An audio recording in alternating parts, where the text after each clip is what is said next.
காணாம போன நகை இங்க எப்படி? ஒருவேளை நாராயண வேலையா இருக்குமோ?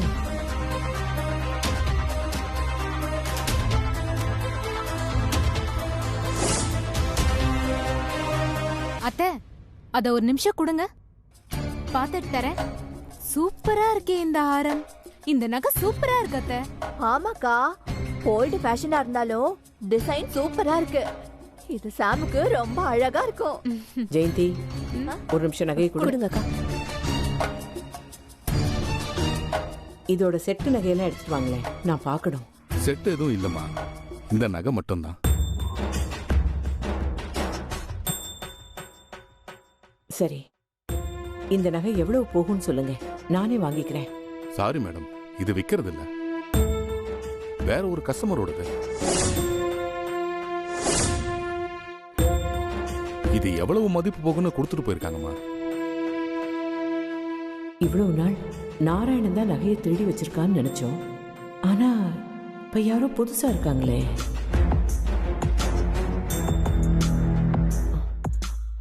அவங்க அட்ரஸ், ஃபோன் நம்பர் ஏதாவது தெரியுமா?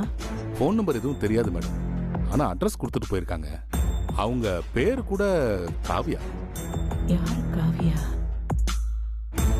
காவியா ரிசிப்ட் வாங்கிட்டு நாளைக்கு வரேன்னு சொல்லிட்டு போயிருக்காங்க. வரும்போது நான் வேணா ஃபோன் நம்பர் வாங்கிட்டு உங்களுக்கு இன்ஃபார்ம் பண்றேன். சரி, இந்த மாதிரி வேற ஏதாவது டிசைன்ஸ் இருக்கா? வேற ஏதாவது இருக்கான்னு பார்த்து சொல்லுங்களேன். இல்ல மேடம், இந்த மாதிரி டிசைன்ல யாரும் பண்றது இல்ல மேடம். ரொம்ப பழைய காலத்து நகை. நான் வேணா ஆசாரி கிட்ட சொல்லி இந்த மாதிரியே பண்ணி தர சொல்லட்டுங்களா? இல்ல பரவாயில்ல.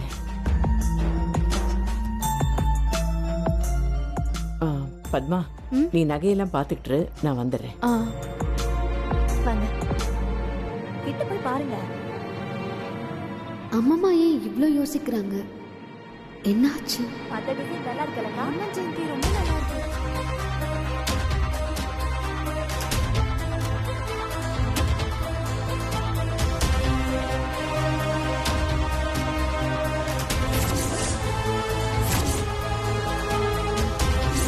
ரொம்ப பழைய காலத்து நகை.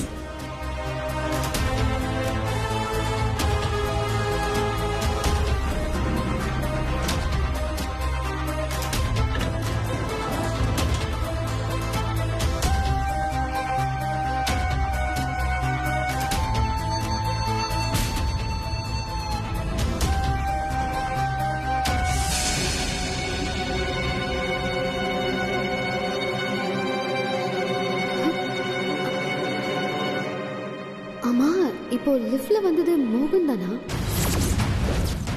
அவன் எதுக்கு இங்க வந்தான்? அவன் எதுக்கு ஒளியணும்?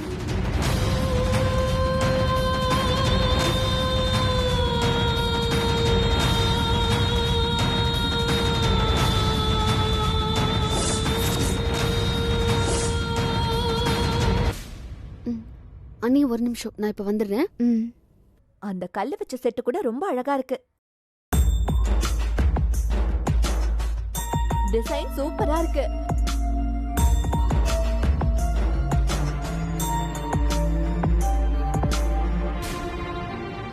எக்ஸ்கியூஸ் மீ மேடம், சொல்லுங்க மேடம். இந்த கடைக்கு வருவாங்கலாம் சிசிடிவி கேமரால ரெக்கார்ட் ஆவாங்கல்ல? ரெக்கார்ட் ஆவாங்க மேடம். நான் சிசிடிவி ஃபுட்டேஜை பார்க்க முடியுமா? சாரி மேடம், பார்க்க முடியாது. சார், நான் உங்க கடையோட கஸ்டமர் சார். மேடம், கடைக்காரவங்களை தவிர மற்றவங்க ஃபுட்டேஜை காட்டவும் முடியாது, காட்டவும் மாட்டோம் மேடம். சார், ஒரு இம்பார்ட்டன்ட் விஷயமா கேட்குறேன், ப்ளீஸ் புரிஞ்சுக்கோங்க. சாரி மேடம், நாங்கள் ஃபுட்டேஜை காட்டக்கூடாது, சொன்னால் புரிஞ்சுக்கோங்க மேடம். ஓனருக்கு தெரிஞ்சா திட்டுவார் மேடம். பிரபு, என்ன பிரபு? இவங்க சார். சார், சின்ன வயசுல நான் மிஸ் பண்ண ஒரு சைல்ட்ஹுட் ஃப்ரெண்ட் உங்க கடைக்கு வந்த மாதிரி ஒருத்தவங்க இருந்தாங்க. நான் பார்க்கறதுக்குள்ள போயிட்டாங்க. ஒரு தடவை நீங்க சிசிடிவி ஃபுட்டேஜை காமிச்சிங்கன்னா நான் பார்த்தது அவங்க தானே கன்ஃபார்ம் பண்ணிட்டு போயிடுவேன். Please sir. ஆமா, நீங்க அன்னபூர்ணிமா கூட வந்தவங்கல்ல? ஆமா சார். பிரபு சார், அவங்க என்ன ஃபுட்டேஜ் பார்க்கணுமோ அதை காட்டு. சரிங்க சார். ரொம்ப தேங்க்ஸ் சார். பரவாயில்ல.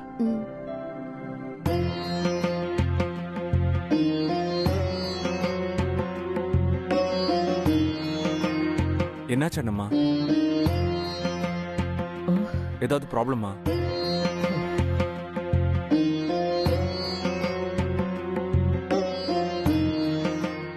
அதெல்லாம் ஒன்றும் இல்லை. அவங்க யாருக்கு என்ன வேணும்னு முடிவு பண்ணிட்டாங்களா? இல்ல அண்ணம்மா, பார்த்துட்டு இருக்காங்க. சரி, முடிச்ச உடனே சொல்லு, நம்ம உடனே கிளம்பலாம். சரிங்க அண்ணம்மா.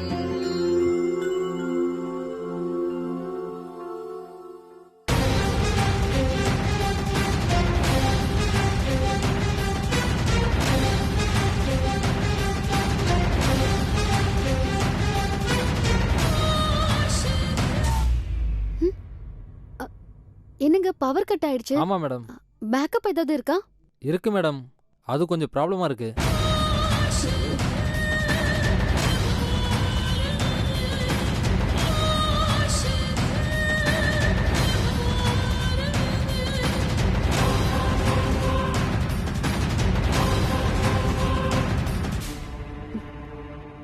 மோகன் வீட்ல இருந்தா கண்டிப்பா ஜுவல்லரி ஷாப்புக்கு வந்தது அவன் இல்லைன்னு ஆயிடும். ஒருவேளை அந்த ராஸ்கல் இங்க இல்லைன்னா டெஃபினட்டா அவனாதான் இருக்கும்.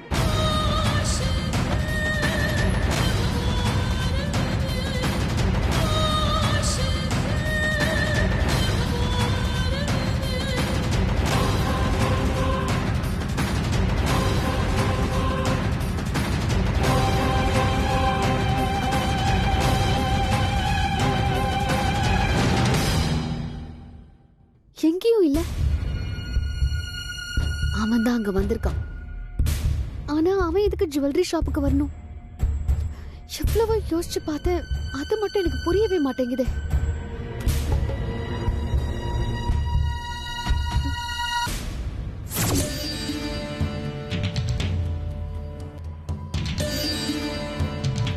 அவங்க பேர் கூட காவ்யா.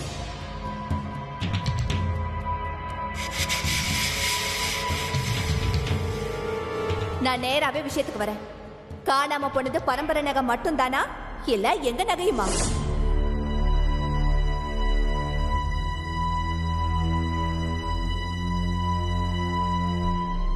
அக்கா, அந்த டிசைன் நல்லா இருந்துச்சுல? ரொம்ப சூப்பரா பண்ணிருந்தாங்க. இப்பெல்லாம் அந்த மாதிரி பண்றது ரொம்ப கஷ்டம். ஆமா, ரொம்ப நல்லா இருந்துச்சு. அத ஏன் விக்க போறாங்கன்னா தெரியல. பாவம், அவங்களுக்கு என்ன கஷ்டமோ. என்ன மாப்ள, அல்வாலாம் எடுத்துட்டு வந்திருக்கீங்க? எங்க வாங்குனீங்க? வாங்குனதா? வீட்ல பண்ணுனது அத்த. அதுவும் நானே என் கையால செஞ்சது. ஸ்பெஷல் அல்வா. அம்மா, ஸ்வீட் எடுத்துக்கோங்க.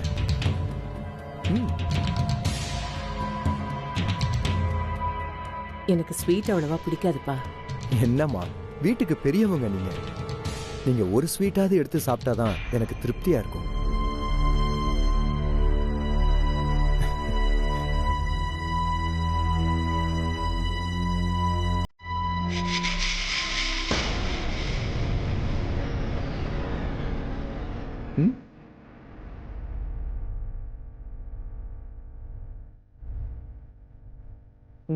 நல்லா இருக்குப்பா. தேங்க்ஸ்மா.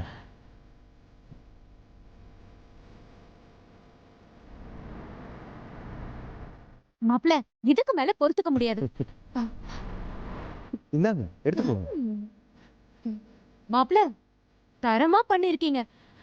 பாத்தியா என் மாப்பிளையோட கை பக்குவத்தை? இந்த மாதிரி மாப்பிள செத்தாலும் கிடைக்காது. அக்கா, செத்தா எப்படிக்கா கிடைப்பாங்க? Joke joke. மாப்பிள நல்லா பண்ணிருக்காரு, நான் இல்லைன்னு சொல்லல. ஆனா நல்லா சமைக்கிற மாப்பிள கிடைச்சா நீ எவ்வளவுதான் சூப்பரா சமைச்சாலும் அவங்களுக்கு திருப்தியே இருக்காது. அத்தை, உங்ககிட்ட ஒரு கேள்வி கேட்கணும். தப்புன்னா நீங்களே சொல்லுங்க. என்ன விஷயம் சொல்லுங்க மாப்ள. எங்க கல்யாணத்துக்காக தானே பத்மாவுக்கு நகை வாங்க போனீங்க. என்னையோ இல்ல எங்க அம்மாவையோ ஒரு வார்த்தை வாங்கன்னு சொல்லி கூப்பிட்டீங்களா?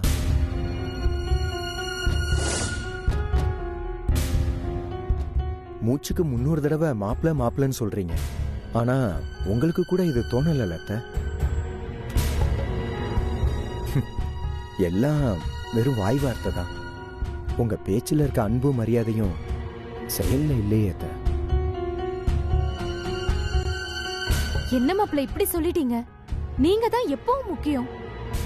உங்களுக்கு தான் இந்த வீட்ல முதல் மரியாதை. நகை வாங்க போறதுக்கு யார் யார் போகணும், எப்ப போகணும்னு எல்லாமே சூர்யா தான் ஏற்பாடு பண்ணிக்கிட்டு இருந்தான். அவன் உங்ககிட்டயும் சொல்லிருப்பான்னு நினைச்சேன். என்னத்த நீங்க குழந்தை மாதிரி பேசுறீங்க?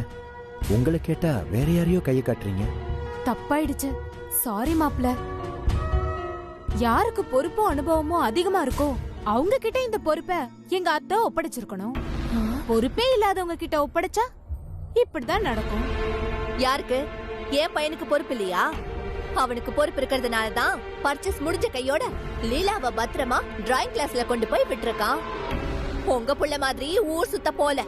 உன் பையன்தான் எப்ப பார்த்தாலும் அண்ணமா அண்ணமான்னு அத்தைக்கு நல்ல ஐஸ் வச்சு யாரையும் கிட்ட நெருங்க விடாம பண்ணிட்டானே. அப்புறம் எப்படி சந்திர கிட்ட சொல்லுவாங்க? முதல்ல சூர்யா வந்த உடனே மாப்பிள்ளை கிட்ட மன்னிப்பு கேட்க சொல்லு. அவன் என்ன தப்பு பண்ணா? அவளா யாருக்கிட்டயும் மன்னிப்பு கேட்க முடியாது. அம்மா, எத்தனை தடவை அண்ணம்மா சொன்னாலும் கேட்க மாட்டீங்களா? இந்த விஷயத்த இதோட விடுறீங்களா? சின்ன விஷயத்த ஊதி ஊதி பெருசாக்காதீங்க. மாப்பிள்ள, கவனக்குறைவுனால தப்பு நடந்து போச்சு. இந்த ஒரு தடவை மன்னிச்சிருங்க. இனிமே இந்த மாதிரி எந்த குறையும் வராம நான் பாத்துக்கிறேன். என்ன மருமகனா தலையில தூக்கி வச்சு கொண்டாட வேண்டாம். ஒரு மனுஷனா மதிச்சாலே போதும்.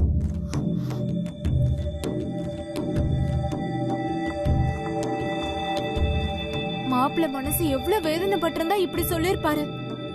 அடுத்து அவங்கள நம்பி இருந்தா இப்படித்தான். எல்லாம் என் தலையெழுத்து. நீங்க பேசுறத கேக்குறது ஏன் தலையெழுத்து. என்னத்த பண்ண முடியும்? நாங்க ஜுவல்லரி ஷாப்புக்கு போயிட்டு வந்தது இவனுக்கு எப்படி தெரியும்? சோ நான் அங்க பார்த்தது இவனை தான். யாருக்கும் எந்த டவுட்டும் வரக்கூடாதுன்னு இப்படி ஒரு கேம் ஆடுறான். Something wrong.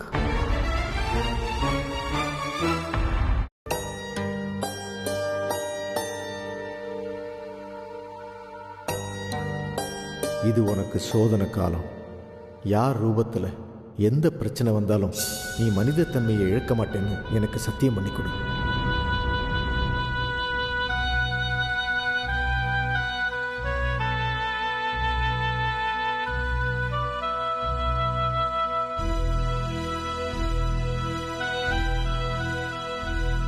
அண்ணம்மா, சொல்லுப்பா. என்னாச்சு அண்ணம்மா? ஒண்ணும் இல்ல சூர்யா. இல்ல அண்ணம்மா, நான் உங்களை ஜுவல்லரி ஷாப்ல இருந்து பாத்துக்கிட்டு இருக்கேன். ஆரம்பத்துல சாதாரணமா இருந்த நீங்க சடனா எதையோ பார்த்து டிஸ்டர்ப் ஆயிட்டீங்க. அதுக்கப்புறம் நீங்க ரெஸ்ட்லெஸ் ஆன மாதிரி எனக்கு தோணுச்சு. கேட்டதுக்கு ஒண்ணுமே இல்லைன்னு சொல்லிட்டீங்க. நானும் வீட்டுக்கு போய் பேசிக்கலான்னு விட்டுட்டேன். என்ன ஆச்சுன்னு சொல்லுங்க. எனக்கு ஏதோ கேட்கணும்னு தோணுச்சு, அதான் கேட்டேன். உங்களுக்கு இன்ட்ரெஸ்ட் இல்லைன்னா சொல்ல வேண்டாம். சூர்யா,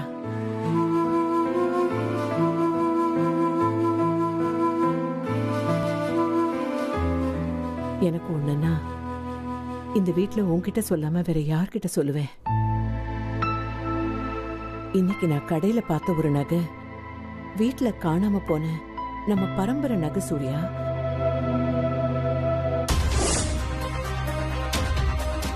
அசல் அப்படியே இருந்தது. அதே மாதிரி இருந்துச்சா? மாதிரி இல்ல, அதுதான். பெட்டியில இருந்து அடிக்கடி எடுத்து பார்த்தது இல்லையே தவிர, ஆனா அந்த டிசைன் சின்ன வயசுல இருந்தே எனக்கு மனசுல நல்லா பதிஞ்சிருந்தது. ஒரு குண்டுமணி கூட மாறாம அது அப்படியே இருக்கு. அது சூரிய வம்சத்தோட நகைதான்னு என்னால அடிச்சு சொல்ல முடியும். அதுல எந்த மாற்றமும் இல்ல. அந்த அந்த நகை நான் கடையில பார்த்த உடனே டிஸ்டர்ப் ஆயிட்டேன். அத எப்படி சொல்றதுன்னு ஒரே குழப்பமாயிடுச்சு. என்கிட்ட மட்டுமாவது தனியா சொல்லிருக்கலாமே. இல்ல சூர்யா, சொன்னா யாருமே நம்ப மாட்டாங்க. அது நம்ம ஃபேமிலியோடதுங்கிறதுக்கு நம்ம கிட்ட இப்ப எந்த ப்ரூஃபுமே இல்ல. எனக்கு என்ன ஒரு சந்தேகம்னா, நம்ம வீட்ல காணாம போன நகை யார் மூலமா அங்க வந்துச்சு? யார் எடுத்திருப்பாங்க? எனக்கு அதை நினைச்சாதான் ரொம்ப யோசனையாவே இருக்கு. பேசாம போலீஸ் கம்ப்ளைண்ட் கொடுக்கலாமா? வேண்டாம்ப்பா. யாரோ ஒரு பொண்ணு வந்துதான் நகையை கொடுத்ததா கடைக்காரர் சொன்னாரு. அந்த பொண்ணு திரும்ப கடைக்கு வந்தா தகவல் சொல்றேன்னு சொல்லிருக்காரு. வெயிட் பண்ணி பார்க்கலாமே. அதுவும் இல்லாம பத்மா கல்யாணம் நெருங்கிக்கிட்டு இருக்கு.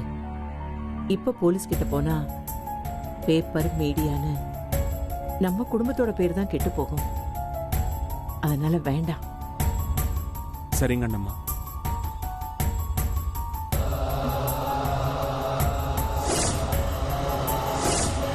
இவன் இங்க என்ன பண்றான்?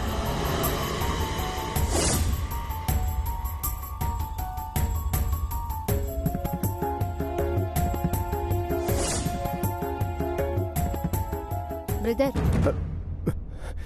இங்க என்ன பண்ற? ஒன்னும் இல்ல, சும்மாதான். You're a liar, cunning. மார்னிங்ல இருந்து ஏதோ நீ பிளான் பண்ற. ஆனா என்னன்னு என்னால கெஸ் பண்ண முடியல. பேபி, தேவையில்லாம என் விஷயத்துல மூக்க நுழைக்காத. உனக்கு அவ்வளவுதான் மரியாதை. நானும் அதே தான் சொல்றேன். ஒழுங்கா இந்த வீட்ல இருந்து ஓடி போயிடு. நீ எவ்வளவு கேவலமான ஆளுன்னு எனக்கு தெரியும். ஆனா எதுக்காக அம்மா ரூம ஸ்மெல் பண்ணிட்டு இருக்கேன்னு எனக்கு தெரியல. ஆனா ஒண்ணு மட்டும் கன்ஃபார்ம், நீ பணத்துக்காக மட்டும் பத்மா அண்ணிய கல்யாணம் பண்ணிக்கல. வேற ஏதோ பிளான் இருக்கு. அது என்னன்னு நான் கண்டுபிடிக்கிறேன். சில் அமெரிக்கன் பேபி, பிரெயினை ரொம்ப யூஸ் பண்ணாத. நானே சொல்றேன். இவங்க கொடுக்கிற துக்கடா பணத்துக்காக பத்மாவை கல்யாணம் பண்றேன்னு நினைச்சுக்கிட்டு இருக்கியா? இந்த குடும்பத்தோட மொத்த சொத்தையும் ஆட்டே போட்டு பவர்ல நான் உட்காரணும்.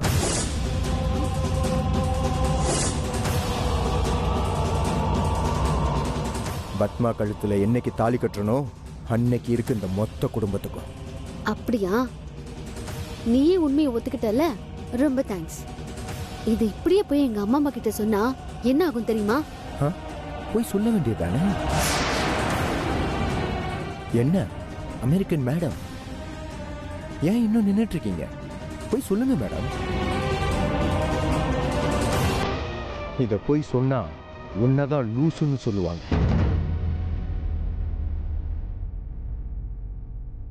கஷ்டப்பட்டு உட்கார்ந்து ஸ்கெட்ச் போட்டு நாங்க உள்ள வருவோமா? ஒண்ணுமே இல்லாம சர்வசாதாரணமா இவங்க நல்லது பண்ணி ஹீரோயின் ஆயிடுவாங்களாம். நல்ல கதையா இருக்குமா? ஏய், என்னைக்காவது ஒரு நாள் நீ மாட்டுதான் போற. அன்னைக்கு இருக்கு உனக்கு. ஐயோ அம்மானு கதறுவல, அத நான் பார்த்து ரசிக்கிறப்போ இத உனக்கு ஞாபகப்படுத்துறேன். என்ன மங்கம்மா சபதமா? எங்க அம்மாவே நான் மதிக்க மாட்டேன். ஓவியா,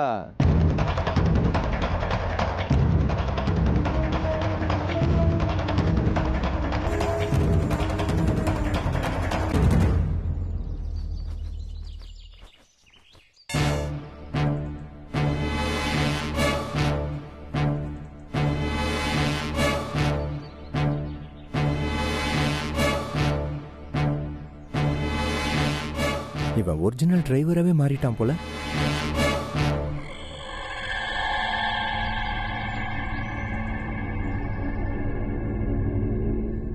ஏய்,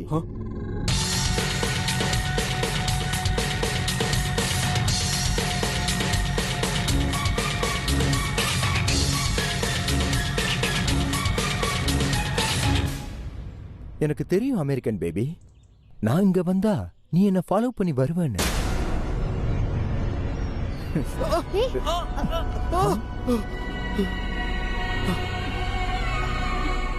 உள்ள என்ன சொன்ன? என்ன நீ மாட்டி விடுவியா?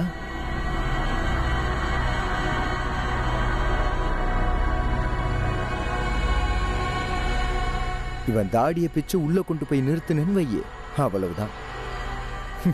அதுக்கப்புறம் என்ன நடக்கும்னு சொல்ல தேவையே இல்லை. இவன் ஜெயிலுக்கு போவான், இல்ல இவன் அப்பா வந்து இவனை தூக்கிட்டு போவான். அதுவும் இந்த குடும்பத்தை நாரடிச்சிட்டு. அப்புறம் நீ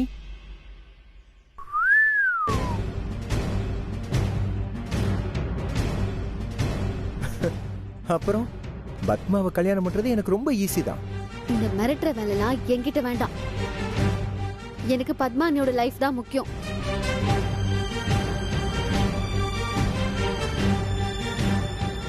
நான் தான் உன்கிட்ட முன்னாடியே சொன்னேன்ல, போய் சொல்லுன்னு. அதையும் பண்ண மாட்டேங்கிற. ஏன்னா உன் சைடு ரொம்ப வீக்கு, யாரும் நம்ப மாட்டாங்க. அப்படியே சொன்னாலும் நான் உன்னோட வீடியோவெல்லாம் காமிப்பேன்.